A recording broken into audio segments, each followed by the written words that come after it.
हाँ जी यूट्यूब वाले भराओ क्या हाल चाल है। उम्मीद है सारे भरा ठीक हो सन। सने भरावां ने शौक भी अच्छे जा रहा सी। मैं गुलाम मुस्तफा तुसी देखने लगे हो पहुँच पिजन चैनल।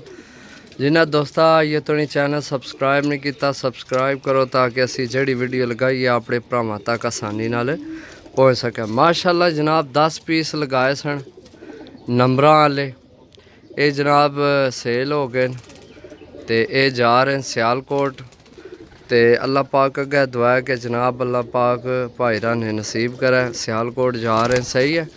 बाकी चीज़ें चेक करो जनाब बिल्कुल हेल्थी एक्टिव। वीडियो बनाना दोस्तों मकसद ये होना है कि जिहड़ी चीज़ दसा वही भेजा इंशाअल्लाह। एतमाद तुहाडा है अपना सही है करना। बाकी लेना देना नसीब है अपना अपना नसीब है। इन्हां कबूतरों वास्ते काफ़ी कॉलां आईयां सन। बाकी अपना अपना नसीब है दोस्तों सही है। बाकी चेक करो जनाब पीस सही है। जिस भरा लैने होवन कबूतर तो साडा व्हाट्सअप नंबर है 0325 52 40 630। गुलाम मुस्तफा मेरा नाम है।